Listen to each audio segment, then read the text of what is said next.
Hi, this is Gerardo Valero transmitting from my hometown of Mexico City. Today I'm going to talk to you about Apocalypto, a movie that was mostly shot here in this country, about the end of a civilization, set in a world we never really seen depicted in a Hollywood movie like this before.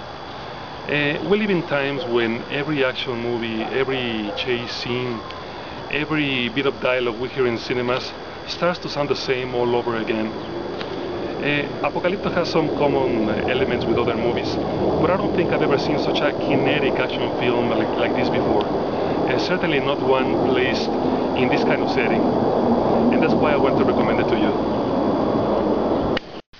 you. Now, the reason Apocalypto worked so well for me was that at least 1 hour before the great chase began, the movie had already taken its time in order to introduce us to the characters and their dilemmas, which at first seem very different from ours, but maybe they aren't.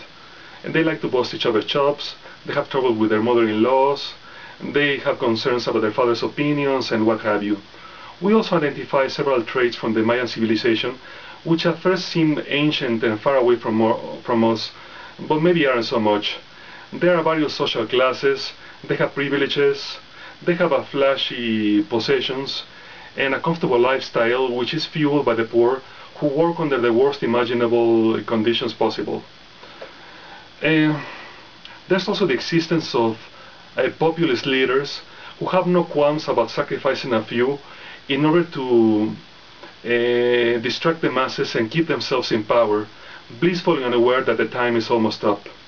But above all, Apocalypto is one great action movie, in which finally somebody uses all the most modern filming techniques in order to put us in the middle of fantastic events, such as between a running man and a feline, between several men and a huge waterfall, between a whole tribe and the two sides of a violent river.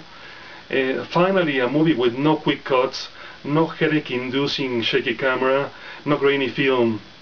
Finally, a modern film in which the most modern filming techniques are used for the best. And now, to close this segment, we're going to propose another suggestion for Ebert's little movie glossary, and it's called The Falling Beloved Possession. And that concerns when a movie shows a character carrying the whole time his beloved possession, and at the end of the movie he dies, there will always be a shot of the hand and the possession, in which the character will drop his possession to a camera that's placed always at ground level, always in slow motion.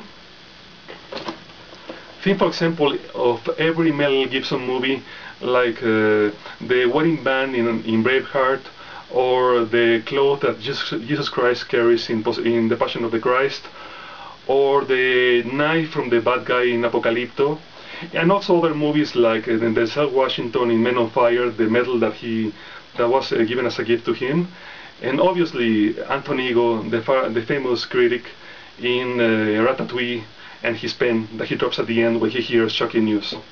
Anyway, don't forget to listen to Roger's new foreign correspondents, which made the debut in the past few days and which are, in my opinion, just great.